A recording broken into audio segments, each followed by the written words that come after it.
Over 50,000 people killed, more than 1.4 million displaced.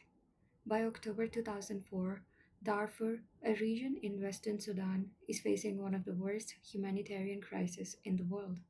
So, what happened?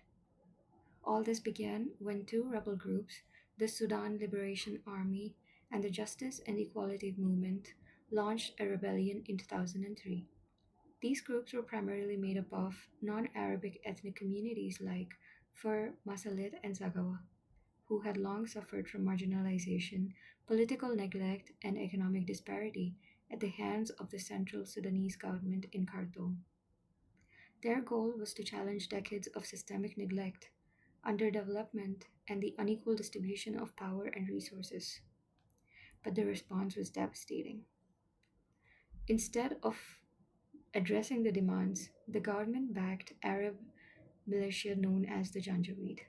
Together, they targeted ethnic groups like Fur, Masalit, and Zagawa, burning over 400 villages, killing civilians, and using rape, displacement, and starvation as weapons of war.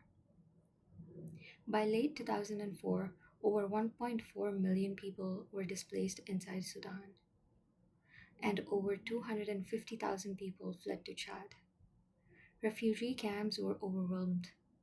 Disease and hunger spread. Aid groups struggled to reach those in need because of violence and government restrictions. This wasn't just a civil conflict. These were widespread violations of international humanitarian law, potentially war crimes and crimes against humanity. The United Nations did take some action. Humanitarian aid was mobilized by WFP, UNICEF, and UNHCR. Human rights reporting by the UN exposed abuses. In July 2004, the UN Security Council passed Resolution 1556 demanding that Sudan disarm the Janjaweed. Resolution 1564 followed in September 2004, threatening sanctions and calling for an international inquiry. The UN also supported African Union peacekeepers and began preparations for targeted sanctions. By the October 25th, 2004, it was clear more was needed. The Commission of Inquiry had to begin work immediately. Why? Because justice can't wait. The needs to collect eyewitness testimonies, gather forensic evidence, and determine whether the crimes meet the legal definition of genocide.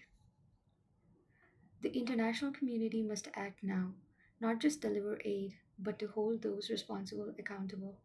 The decisions made now will determine whether the world responds or turns away from one of the greatest humanitarian tragedies of the 21st century. Justice must begin now.